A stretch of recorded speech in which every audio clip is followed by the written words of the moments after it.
Hello students, कैसे हैं आप। देखिए स्टूडेंट्स, हमारा जो चैप्टर है ऋजु रेखीय पथ पर गति, उसमें जो हम आज एक वीडियो लेकर उपस्थित है वो आपके सामने उपस्थित है, जो कि बहुत ही शानदार है। मेहनत से स्टूडेंट्स पढ़ते रहिए, कंटिन्यूटी हर वीडियो को देखिए जिससे कि आपकी कंटिन्यूटी बनी रहे। अगली वीडियो स्टूडेंट्स तभी समझ में आएगी जब पिछली वीडियो को आप बहुत अच्छी तरह से समझ सकेंगे। ऐसा स्टूडेंट्स कभी भी समझ में नहीं आएगा कि आपने बीच में से कोई सी वीडियो उठाई और क्या करना शुरू करें, उसे समझने की कोशिश करें। नहीं, जब भी आप स्टार्टिंग करें स्टूडेंट्स, सबसे पहले अपने 11वीं की सबसे पहली वीडियो देखिए, उसका काम कीजिए, फिर दूसरी वीडियो, फिर तीसरी वीडियो, बीच में कोई वीडियो मिस ना हो। और फिर देखिए स्टूडेंट्स, जब आप इस फ्लो को पकड़ जाएंगे, आपको किसी ट्यूशन की जरूरत नहीं है, किसी क्लास की जरूरत नहीं, किसी इसको 100% आपको गारंटी दे रहा हूँ स्टूडेंट्स, अगर एक बार आपने इस मेरे फ्लो को पकड़ लिया, मेरी पढ़ाने की टेक्निक को सीख लिया, जस्ट फॉलो मी, मुझे फॉलो करने लगे, घर बैठे, कहीं जाना नहीं है, कोई खर्च नहीं करना, घर बैठे ही आपका सब कुछ तैयार हो रहा है। घर बैठे ही फिजिक्स इतनी स्ट्रॉन्ग हो रही है कि ये आपको आगे आके बहुत किसी भी कंपटीशन में बैठेंगे बहुत हेल्पफुल होगी। ठीक है, तो देखिए आज की वीडियो स्टार्ट करते हैं स्टूडेंट्स। तो देखिए, चैनल को सब्सक्राइब करके रखिए। मैं बार बार कह रहा हूँ स्टूडेंट्स, चैनल को अगर सब्सक्राइब नहीं करेंगे तो आपको नुकसान हो सकता है। कोई वीडियो मिस हो गई, एक लिंक टूट जाएगा, ठीक है, और जब लिंक टूट जाता है तो आगे की जितनी भी वीडियो है स्टूडेंट्स, ठीक है ना, वो आपको समझ में नहीं आने की। तो देखिए स्टूडेंट्स, आज का पहला क्वेश्चन, त्वरण की परिभाषा, मात्रक तथा विमा लिखिए। ठीक है स्टूडेंट्स, अब आपकी कितनी डेफिनेशन होगी स्टूडेंट्स फिजिक्स में। चलो 11वीं की फिजिक्स की ही बात करते हैं, कम से कम 50 डेफिनेशन जरूर होगी। 50 तो जरूर होगी स्टूडेंट। क्या 50 की 50 को याद करोगे, क्या रटोगे उनको? 50 डेफिनेशन। साइंस या पढ़ाई को रटा नहीं जाता है स्टूडेंट्स, ठीक है ना। उसके नॉलेज को, उसके सेंस को, उसकी फीलिंग्स को, उसके उपयोग को यहां पर एंटर करते हैं। तो कैसे करते हैं स्टूडेंट, उसको मैं समझाता हूं। बहुत अच्छी तरह से फंडा समझ लीजिए। जब भी किसी भौतिक राशि की परिभाषा देनी है तो बस आपको उसका सूत्र लिखना है। केवल क्या लिखना है? सूत्र।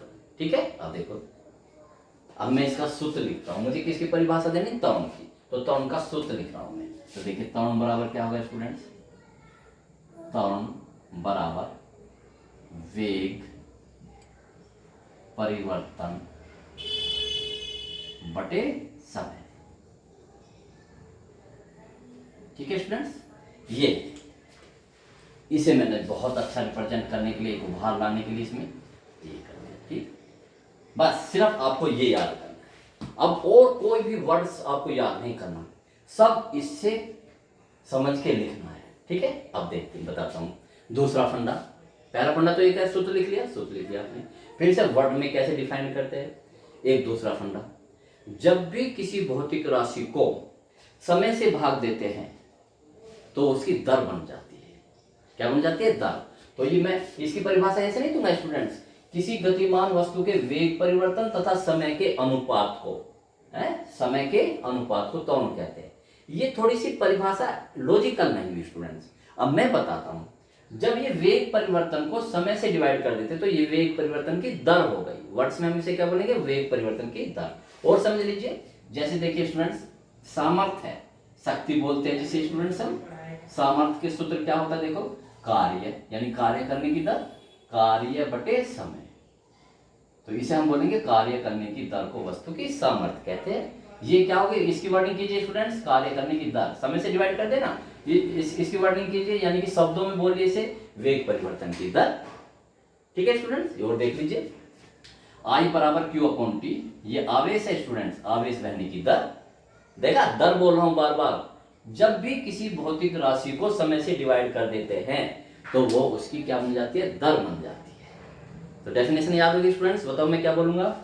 किसी वस्तु के वेग परिवर्तन की दर को, वेग परिवर्तन की दर को वस्तु का त्वरण कहते हैं। कितना सिंपल स्टूडेंट्स, तो लिखते हैं,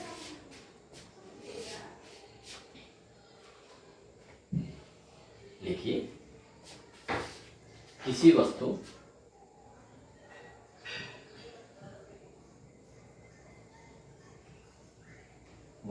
के वेग परिवर्तन की दर को वस्तु का त्वरण कहते हैं। वस्तु का त्वरण यानी कि ए से रिप्रेजेंट करते हैं, क्योंकि इसे त्वरण को इंग्लिश में क्या बोलते हैं, एक्सीलरेशन। तो ए से ए कहते हैं, अर्थात वस्तु का त्वरण। ठीक है, ये त्वरण बराबर वेग परिवर्तन बटे समय। बताइए स्टूडेंट्स, क्या हो गई, परिभाषा हो गई मात्रक। जैसे ये तो शब्द में इसे रिप्रेजेंटेशन के रूप में कैसे लेते हैं, त्वरण को किसे रिप्रेजेंट करेंगे स्टूडेंट्स, ए से।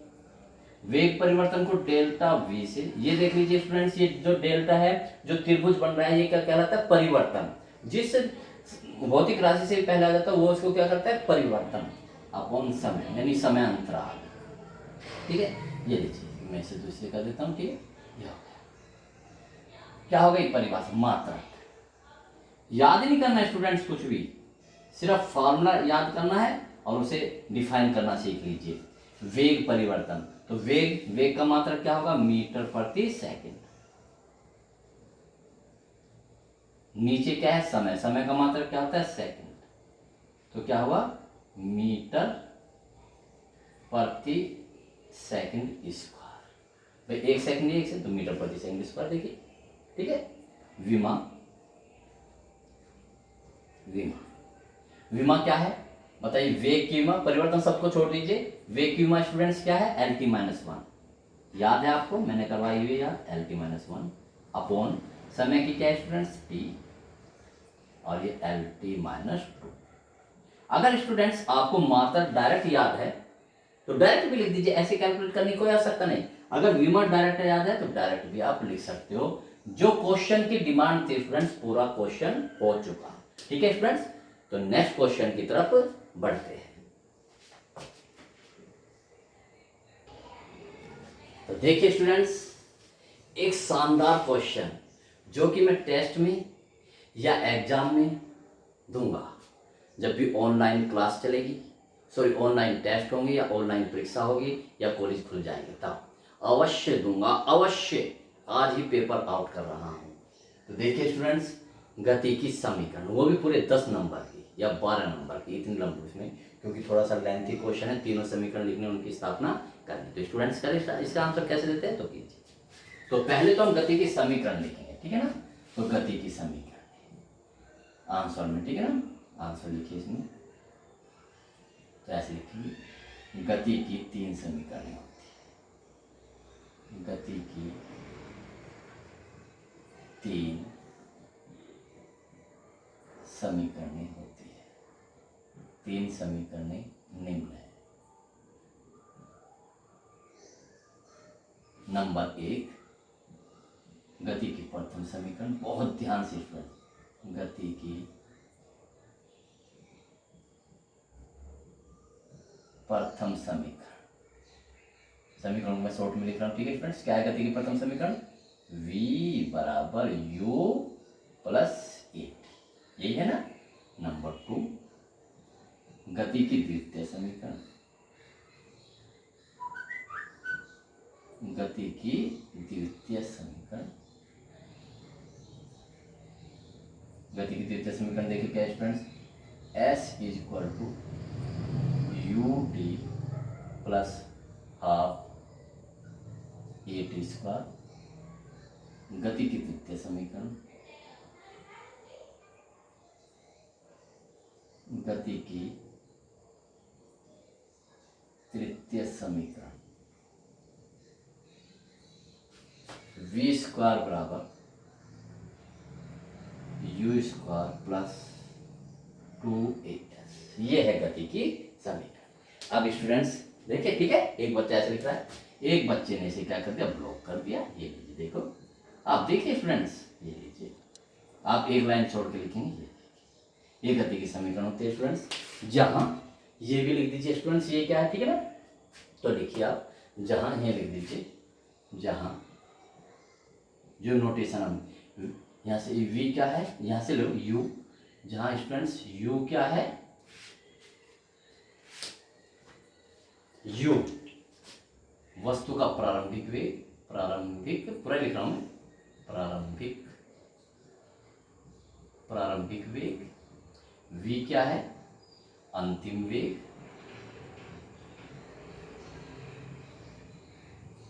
a क्या है, त्वरण, s क्या है, विस्थापन या चलिए दूरी, t क्या है स्टूडेंट्स, समय। ठीक है स्टूडेंट्स, तो हमने गति की क्या लिख दी, समीकरण लिख दी। अब हम इनको क्या करेंगे स्टूडेंट, इनकी स्थापना करेंगे। तो हेडिंग क्या डालेंगे, गति की समीकरण की स्थापना। तो हेडिंग डाल देते हैं स्टूडेंट्स हम, गति की समीकरण की स्थापना। ये मैं से पूरा मिटा रहा हूं,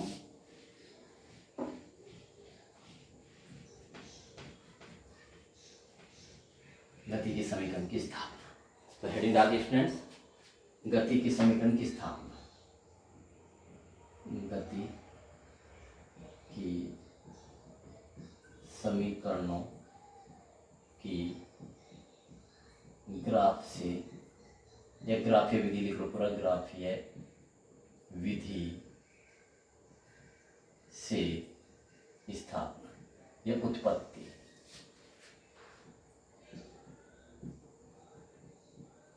ठीक है, बहुत ध्यान समझना स्टूडेंट्स। जब भी हम ग्राफीय विधि से कहते हैं स्टूडेंट्स, तो देखिए लिखते भी है और बनाते भी। कल स्टूडेंट्स स्टार्ट, देखो बहुत ध्यान से, ये चित्र भी बनाना है स्टूडेंट्स, ठीक है। ये देखिए, ये एक वस्तु भी है, एक वस्तु यहाँ से चलना प्रारंभ की, किस बिंदु से, ए बिंदु से, और यहाँ पर आ गई। तो प्रारंभ का मतलब t बराबर 0, मैं लिख भी देता हूँ, प्रारंभ यानी कि t बराबर 0, उसका वेग कितना है, प्रारंभिक वेग u। देख लीजिए स्टूडेंट्स, ये वेग है, वेग u, ठीक है। तथा t समय पश्चात, ये t है, t समय पश्चात उसका वेग क्या हो जाता है, v हो जाता है, ठीक है। और ये ऐसे, और यहाँ से यहाँ तक की दूरी कितनी कवर करता है, s, और वस्तु की गति में त्वरण कितना है, a। ये जो स्टूडेंट्स मैंने डाटा लिखे हैं, ठीक है। अब इन डाटा से अब हम क्या करते हैं, लिखते हैं इसके बारे में। तो ये समझ लीजिए एक बार, एक गतिमान वस्तु का प्रारंभिक वेग u है, ठीक है, तथा t सेकंड पश्चात उसका वेग v हो जाता है। t समय में उसने कितनी दूरी तय करी, s करी, और जबकि उसमें त्वरण कितना है, a। That's simple students. तो इसकी वर्डिंग करें स्टूडेंट्स, तो कीजिए, माना किसी गतिमान वस्तु का प्रारंभिक वेग u है, तथा t समय पश्चात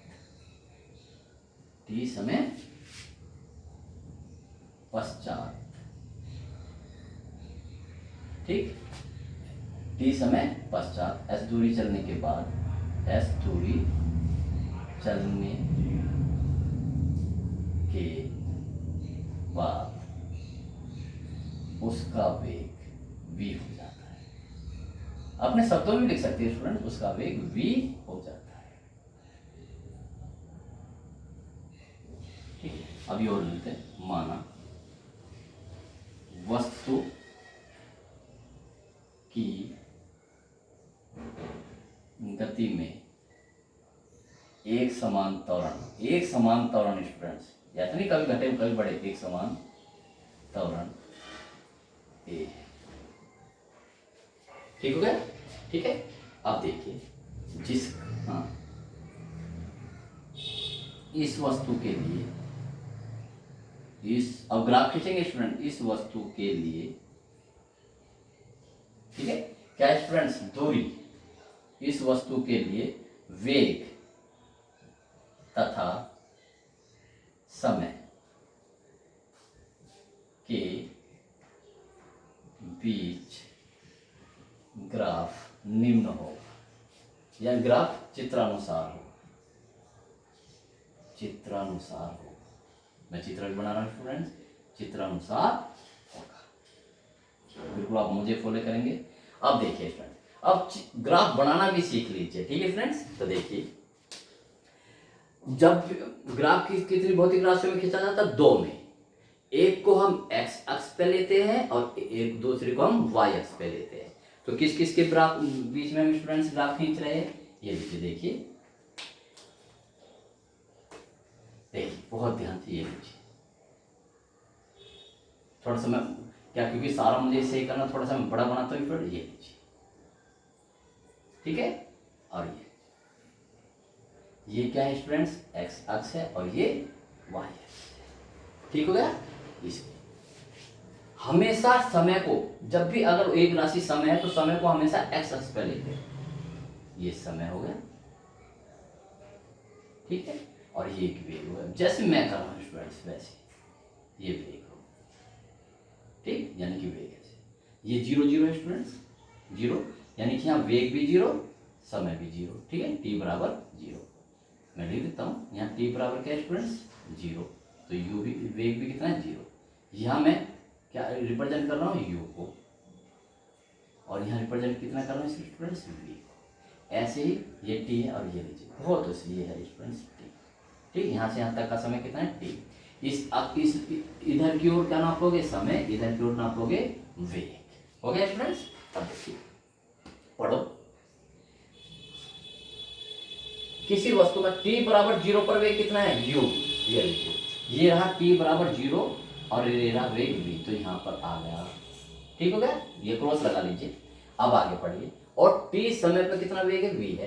तो देखिए, t समय पर वेग और t समय पर वेग v है, तो ये ऐसे देख तो रहे किस किस चीज में इस कैसे है ना, ऐसे बिल्कुल जैसे मैं खींचा, बिल्कुल ऐसे ही, ठीक है। ये तो ये पॉइंट यहाँ पर आ गया। देखिए ऐसे तो पड़ेगा, टी समय पर उसका वेग कितना है? v है, t बराबर 0। इन दोनों को आप मिला दीजिए। मैं दूसरे कलर से मिलाता हूँ स्टूडेंट्स, शानदार हो। तो बस ये स्टूडेंट्स इस पिन ये लीजिए, तो ये ही स्टूडेंट्स क्या हो गया? ग्राफ हो गया। बिल्कुल पैमाना लीजिए, बिल्कुल सीधा इधर खींच दीजिए। ये होगा स्टूडेंट्स का। इस बिंदु को क्या नाम दे दीजिए? a, और इसको दे दीजिए b, ठीक हो गया। थोड़ा सा यहाँ से तिरछा होगा स्टूडेंट, मुझे परफेक्टनेस चाहिए स्टूडेंट्स। पैमाना लीजिए बिल्कुल, ये बिल्कुल सीधा, ये होगा बिल्कुल सीधा। ये ग्राफ है स्टूडेंट्स, ग्राफ हमारा ये है, ठीक है। अब हम इस पॉइंट पर यहाँ परपेंडिकुलर ड्रॉ कर दें, क्योंकि हमें जरूरत पड़ेगी स्टूडेंट्स।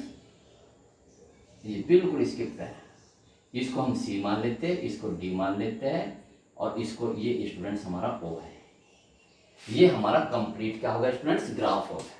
कितना इजी है, ठीक है स्टूडेंट्स। ये हमने लिख लिया, ये हमने ग्राफ लिख लिया। अब हमें समीकरण की प्रथम समीकरण की स्थापना करनी। तो हेडिंग इसके बाद क्या लगेगा? मैं यहाँ लिख रहा हूँ जिससे कि मेरा पूरा मिल जाए।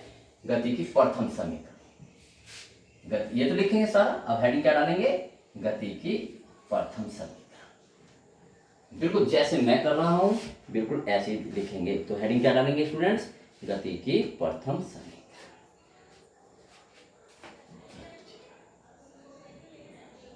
गति की प्रथम समीकरण की स्थापना। ऊपर तो हमने इसके बारे में लिख दिया जितना हमने, उसके ग्राफ बना दिया। अब यहाँ से स्टार्ट करेंगे, देखना तो सही बेटा स्टूडेंट, ठीक। आप फंडा समझ लीजिए, मेरे फंडे ही बहुत मोस्ट इंपॉर्टेंट है। फंडे गोल्ड नहीं, डायमंड नहीं, प्लेटिनम है जो विश्व की सबसे महंगी धातु है। ऐसे ही मेरे फंडे भी सबसे ज्यादा कीमती है स्टूडेंट्स आपके फ्यूचर के लिए। तो देखिए ग्राफ है, ग्राफ से केवल दो चीज ज्ञात कर सकते हैं। एक तो इस ग्राफ का ढाल, ये कितना ढाल है, क्या ज्ञात कर सकते हैं स्टूडेंट्स? पहला तो क्या ज्ञात कर सकते हैं? ग्राफ का ढाल, ग्राफ का ढाल जिसे हम प्रवणता भी बोलते हैं। दूसरा हम क्या कर सकते हैं, ग्राफ द्वारा एक्स अक्ष पर घेरा गया क्षेत्रफल। किसी भी ग्राफ से हम केवल दो चीज याद कर सकते हैं, एक तो उसका ढाल, ठीक है, ये हो गया ढाल, और एक ग्राफ द्वारा एक्स अक्ष पर घेरा गया क्षेत्रफल। ठीक हो गया, बस दो थे। अब देखते हैं कि ग्राफ का जो ढाल है, इस वाले ग्राफ का जो ढाल है कौन सी भौतिक राशि को प्रदर्शित करता है। मैं बताता हूँ स्टूडेंट्स, देखिए करके प्रूफ करके भी दिखाता हूँ स्टूडेंट्स आपके। तो हम दो चीज निकालेंगे, पहले निकालेंगे ग्राफ का ढाल। तो देखते हैं ग्राफ का ढाल कैसे निकालता है। मैं पहले समझाऊंगा स्टूडेंट्स, बाद में क्लियर करूंगा। तो देखिए ग्राफ का ढाल, ग्राफ का जो ढाल होता है स्टूडेंट्स या परवलता होती है tan थीटा। देख रहे हैं स्टूडेंट्स, tan थीटा, ये आपका थीटा है। बताओ tan थीटा त्रिभुज ए बी सी में क्या होगा, लंब बटे आधार, यही होता है tan थीटा। बताइए लंब क्या है इस त्रिभुज में, बी सी, आधार क्या है, ए सी। ठीक है, अब देखिए बीसी को कैसे लिख सकते हैं हम स्टूडेंट्स, इतने में से, देख लीजिए बीसी इतने में से हम इतना घटा दें तो ये आ जाएगा। ठीक है, तो क्या होगा देखो स्टूडेंट्स, ये B D minus B C, ऐसे लिख सकते, B D minus C D. ठीक है ना, इतने में से इतना घटा दे तो ये बच जाएगा अपॉन ए सी। अब इनकी वैल्यू रखिए। बताओ स्टूडेंट्स बी डी, देखो ये रहा बी डी, देखो ये लाइन जहां में इस पेंसिल को नोट करके देखिए, ये यहां से यहां तक, ये यहां से यहां तक, बताओ क्या वेग, ये तो यहां से यहां तक कितना है वेग v। ठीक हो गया, सी डी, ये रहा सी डी, ये यानी कि ये कितना, कितने वेग को रिप्रेजेंट कर, ये माइनस चिन्ह u। ए सी कितना है, टी है, यहां से यहां तक टी है, या टी माइनस जीरो करो, ये लो करो आप टी माइनस जीरो। तो बताइए क्या हुआ स्टूडेंट, ये वेग परिवर्तन आया, वेग परिवर्तन, और ये क्या है, समय। बताइए कौन सी भौतिक राशि है स्टूडेंट्स। तो इसका मतलब ये स्टूडेंट ये हुआ कि वेग समय ग्राफ का ढाल है ना, वेग समय तो ग्राफ है, वेग समय ग्राफ का ढाल किसको प्रदर्शित करता है, त्वरण को प्रदर्शित करता है। बात समझना कि बस ये बात हम यहाँ लिखेंगे। ठीक है, ये करने की जरूरत नहीं स्टूडेंट्स, अभी तो समझ में आ गया, तो लिखिए, ये याद रखना है स्टूडेंट्स। बताइए इसका जो ढाल है कौन सी भौतिक राशि को प्रदर्शित करता है, त्वरण को। तो इस बात को हम स्टूडेंट्स लिखेंगे। तो लिखते हैं, वस्तु के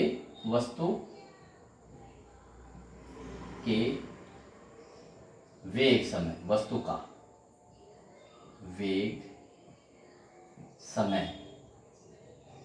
वेग समय ग्राफ, ठीक है ना, वस्तु का वेग समय ग्राफ वस्तु के त्वरण को प्रदर्शित करता है, अभी मैंने दिखाया प्रदर्शित करता है, बिल्कुल मेरे लिए लिखेंगे, प्रदर्शित करता है। ठीक है, अर्थात देखिए स्टूडेंट्स, अर्थात वस्तु में त्वरण या वस्तु का त्वरण, वस्तु में त्वरण बराबर किसका ढाल, वेग समय ग्राफ का ढाल, वेग समय ग्राफ का ढाल। बहुत ही मोस्ट इंपोर्टेंट, इसलिए स्टूडेंट्स मैं इसे क्या कर रहा हूँ, ब्लॉक कर रहा हूं। यही तो देखिए फंडा है। ठीक, तो ठीक है स्टूडेंट्स, तो वेग समय ग्राफ का ढाल क्या होगा, tan थीटा होता है, बिल्कुल इसी तरह से। तो ये यहाँ लिख लीजिए त्रिभुज ए बी, समकोण त्रिभुज लिख लो यहाँ पर, ट्रिग्नोमेट्रिक इसमें लगती है, समकोण त्रिभुज ए बी सी में। ठीक है, लगाइए भी समकोण में क्या होता है स्टूडेंट्स, वही लंब बटे आधार। ठीक है, लंब कितना हुआ स्टूडेंट्स, BC, देखो ये लंब देखो ए बी सी, तो यही तो इतना, यही तो BC हुआ, और ये आधार हुआ BC अपॉन AC। इसे इसे BC को देखें, BC को हम कुछ नहीं लिख सकते हैं ना, इतने को हम कुछ नहीं लिख सकते हैं ना, तो हम पहले इस पूरे को यहाँ BC कैसे प्राप्त करेंगे कि पूरे में से देखिए स्टूडेंट्स ये है BD में से इतना घटा दो तो ये आ जाएगा, तो कर लिए। तो BC बराबर क्या है students, BD minus CD upon AC, ठीक। वैल्यू पुटअप कीजिए आप, और इसको किससे रिप्रेजेंट करते हैं स्टूडेंट्स, टर्म A से। ये A चल रहा है तो BD बताओ स्टूडेंट्स कितना है। देखो BD ये तो है, देखो ये वाला ये B पे रखा है, ये D पे रखा है, बताओ इस दिशा में चलोगे तो क्या प्राप्त होगा, वेग। यानी कि ये भुजा किसको प्रदर्शित करती है, वेग को। कितने वेग को, V को। देखो यहां से यहां तक कितना वेग है, V। तो ये हो गया V। ग्राफ पढ़ना सीखे, ये माइनस चिन्ह लगा दिया स्टूडेंट।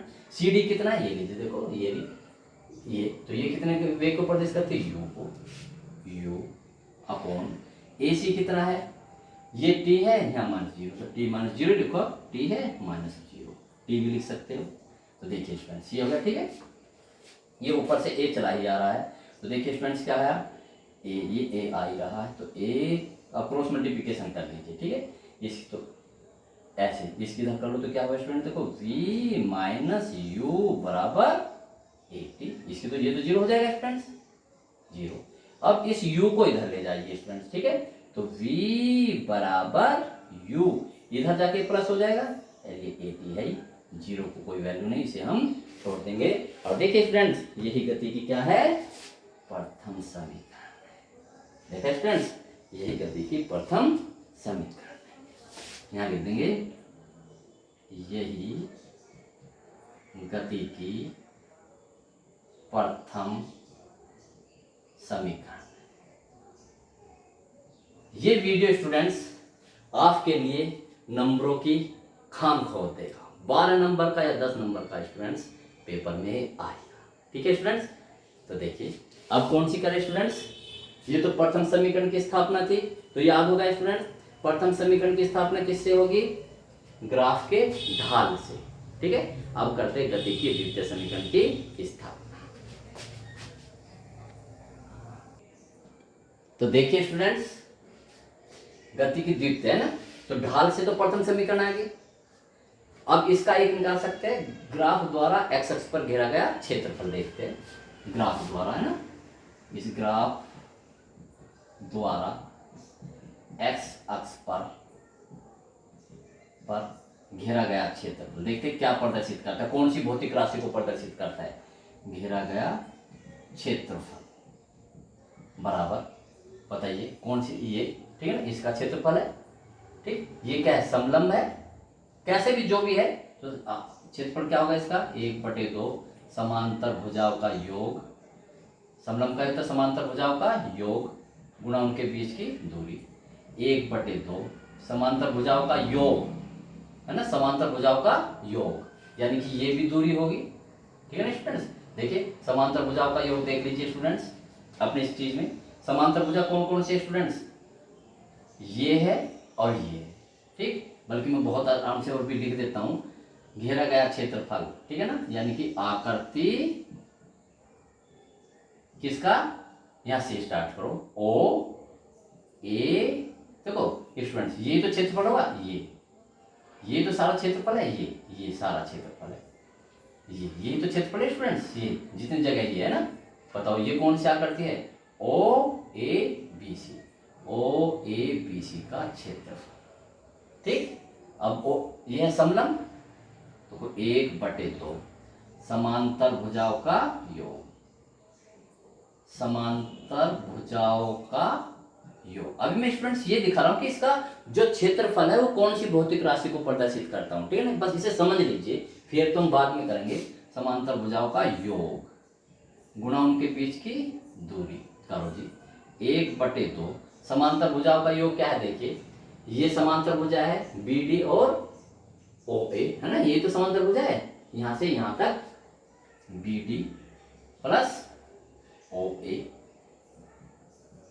और उनके बीच की दूरी ये लीजिए, ये उनके बीच की दूरी है, यहां से यहां तक, ये क्या है, समय इंटू टी, भाई ये तो इसके बीच की दूरी है, और ये यहाँ ये दूरी किसको रिप्रेजेंट कर रही है, समय, उस समय से कर दिया। ये वेग है 1/2, ये क्या भाई, ये भी वेग है, ये भी वेग है, यानी कि चलो मैं लिख देता हूँ U + V, ठीक है, ये v माइनस यू, ठीक है, कैसे कर लीजिए। तो ये वेग हो गया इंटू टी। आप बताइए 1/2 इंटू वेग इंटू समय। 1/2 का वेग इंटू समय क्या होता है, वेग का फॉर्मूला लगा लीजिए। देखिए फ्रेंड, वेग बराबर क्या होगा, या चाल बराबर दूरी बटे समय। देखा स्टूडेंट्स, या विस्थापन। तो दूरी बराबर क्या है, वेग गुना समय। देखा, तो यानी कि वेग गुना समय किसको रिप्रेजेंट करेगा, दूरी का। तो इसका मतलब क्या है स्टूडेंट्स, कि वेग समय के ग्राफ द्वारा एक्स अक्ष पर घेरा गया क्षेत्रफल दूरी को प्रदर्शित करता है। ये मैंने पूरा कैलकुलेट करके दिखाया, ठीक है। आपको इतना करने की जरूरत नहीं है स्टूडेंट, आप तो सिर्फ एक सेंटेंस लिखेंगे, याद रखेंगे कि वेग समय ग्राफ द्वारा एक्स अक्ष पर घेरा गया क्षेत्रफल वस्तु द्वारा तय की गई दूरी को प्रदर्शित करता है। तो लिखिए स्टूडेंट्स, यहां से फिर करेंगे, तो मैंने आपको रख के समझाया, ठीक है। तो लिखते देखिए स्टूडेंट्स, वस्तु का वेग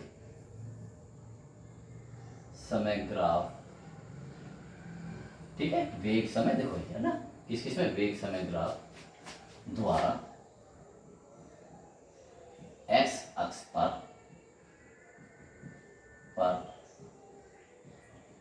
घेरा गया क्षेत्रफल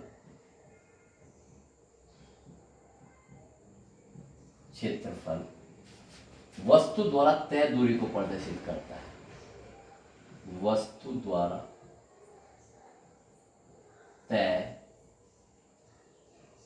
दूरी को प्रदर्शित करता है।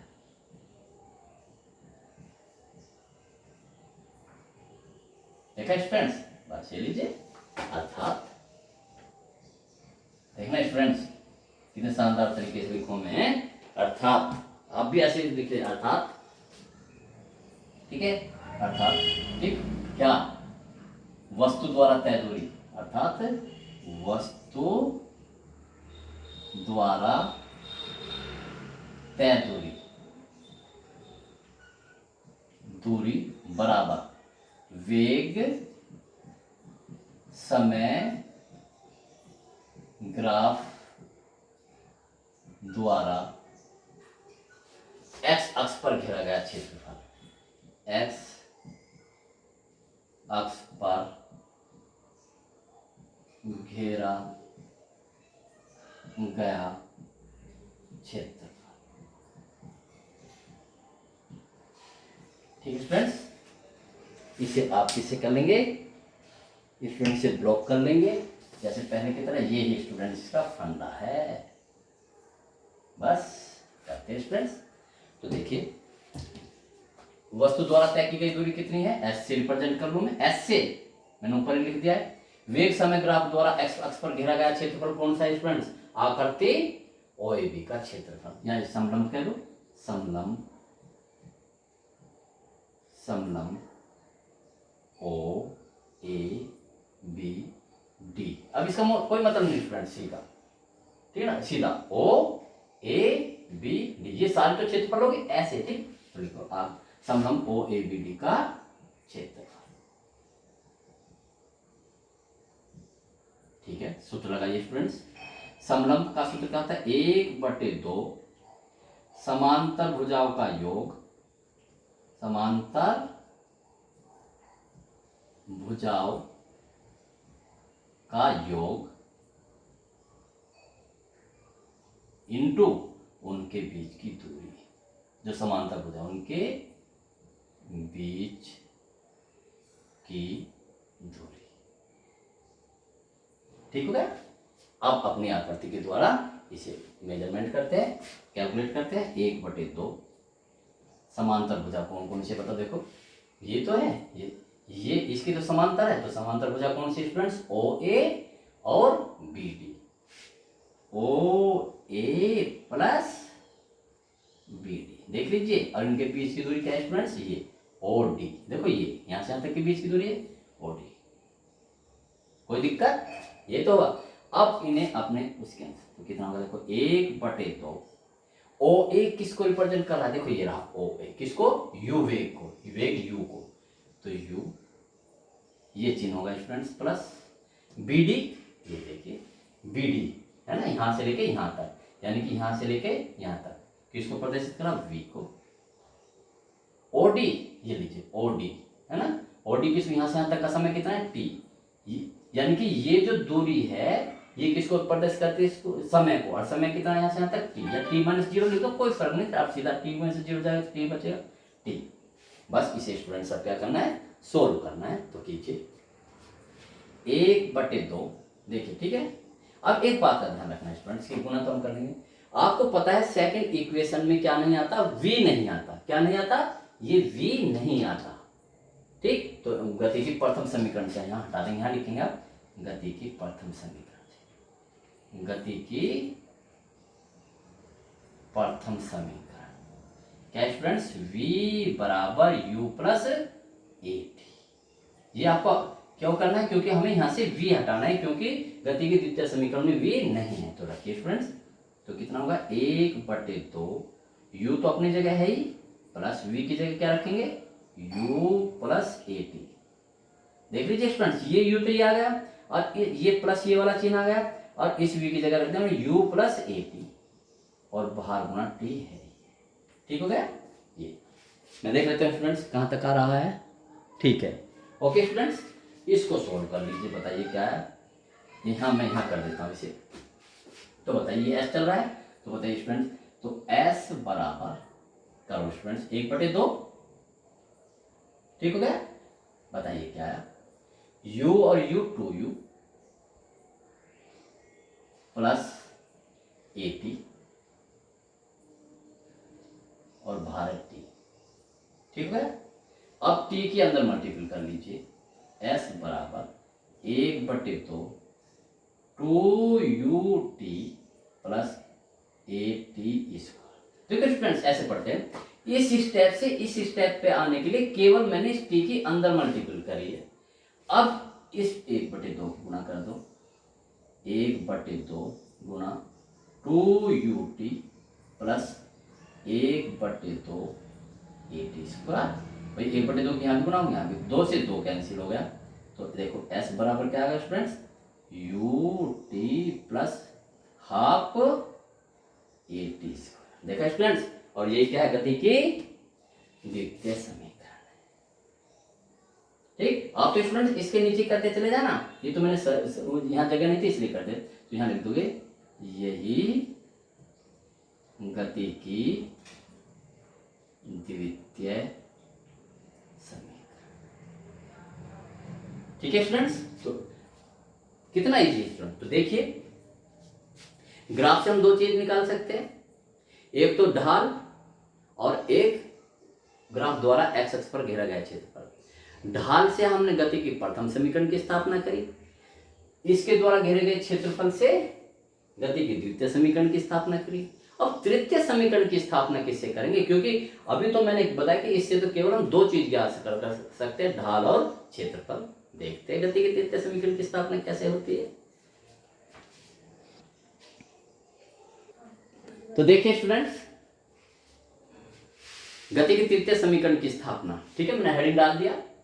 अब गति की तृतीय समीकरण की स्थापना भी ग्राफ द्वारा एक्स अक्ष पर डाले गए क्षेत्रफल से ही होगी। तो इसलिए स्टूडेंट मैंने इसे मिटाया नहीं है, देखो ज्यों का त्यों जो आपने गति की द्वितीय समीकरण में क्या था, ज्यों का त्यों ये हो गया, ठीक है, यहाँ आ गया। अब यहाँ से चेंज होना है स्टूडेंट्स, ठीक है, आप इस साल लिख लेंगे। तो देखिए यहाँ से चेंज होना है, उसी तरह से बताइए गति की जो तृतीय समीकरण है उसमें क्या नहीं होता, टी नहीं होता, ये वाला टी नहीं आएगा। तो टी किससे समाप्त करेंगे, गति की प्रथम समीकरण से, जैसे पहले क्या था। तो यहाँ लिखो गति की प्रथम समीकरण से, गति की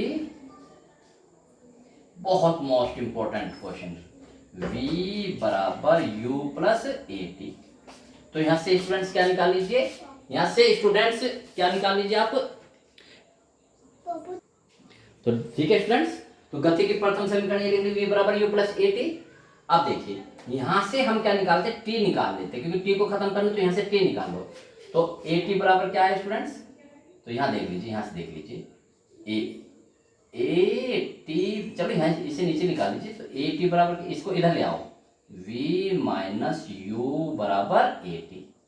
ठीक है, यहां से तो t बराबर क्या आएगा स्टूडेंट्स, देखो t बराबर a को इधर ले जाएंगे तो t बराबर आएगा v माइनस यू अपॉन ए। इसका मान यहां रख देंगे साइड में, जैसे मैंने करा ऐसे करा, तो रखिए यहां पर, तो 1/2 u प्लस v। ठीक है, अब t की वैल्यू रखिए v माइनस यू अपॉन ए। ठीक है, सॉल्व कीजिए स्टूडेंट्स पहले की तरह, तो ये s चला ही आ रहा है, तो s बराबर, आप इसके नीचे करते चले जाएंगे स्टूडेंट्स, तो 1/2। अब देखो इस a की तो यहाँ गुणा हो जाएगी 1/2a। अब ये बताइए स्टूडेंट्स, ये u प्लस v है और ये v माइनस u है, यानी कि एक बार जुड़ रहा है और एक बार घट रहा है, तो ये क्या होगा स्टूडेंट्स, वर्गांतर हुआ। तो वर्गांतर कैसे, देखो इसको हम क्या लिख सकते हैं स्टूडेंट्स, समेट करके v square minus u square. देखो स्क्वायर, इसको ये लिख सकते हैं ना। अब अगर आप इसे खोलेंगे तो ये आएगा, अब बस इसके अंदर मल्टीपल कर दीजिए, एस क्रॉस मल्टीप्लिकेशन, तो क्या होगा students, v square minus you square बराबर 2as, और v स्क्वायर बराबर यू स्क्वायर को इधर ले जाओ, यू स्क्वायर प्लस 2as। ये लीजिए, ये सब दूसरी गति की तृतीय समीकरण, यही गति की तृतीय समीकरण। तो देखिए स्टूडेंट्स, तीनों गति की समीकरण की स्थापना मैंने कर दी है। एक एक वर्ड मैंने जो लिखा है वही आप अपने क्वेश्चन में लिखेंगे, जिससे स्टूडेंट्स इतना प्रभाव आ जाता है जो मैं आपको बताता हूँ लैंग्वेज में, कि उसे देखते ही बनता है। जो भी आप उसे पढ़ेगा कहीं भी एक शब्द का भी कंफ्यूजन नहीं होगा। इसलिए स्टूडेंट्स मैं कहता हूँ जस्ट फॉलो मी। ठीक है स्टूडेंट्स, एक बार फिर से आपसे एक निवेदन करता हूँ, रिक्वेस्ट करता हूँ आपकी भलाई के लिए स्टूडेंट्स, आपकी कोई वीडियो ना छूटे, चैनल को सब्सक्राइब करके रखिए, वीडियो को भी लाइक कीजिए, जिससे कि मुझे थोड़ा सा जोश मिलता रहे, मुझे अच्छा लगता रहे कि मेरे बच्चे पढ़ रहे हैं। और सब्सक्राइब करेंगे तो स्टूडेंट्स आपको की कोई भी वीडियो मिस नहीं होगी। तो आज की इस वीडियो में स्टूडेंट्स इतना ही। आपको 12 या 10 नंबर का मैंने काम किया है, इसको पक्के कर लेना स्टूडेंट्स। इस वीडियो को बहुत, ये गोल्डन वीडियो है स्टूडेंट्स, डायमंड वीडियो है, इस वीडियो को कोई भी बच्चा मिस ना करे। Okay students, best of luck.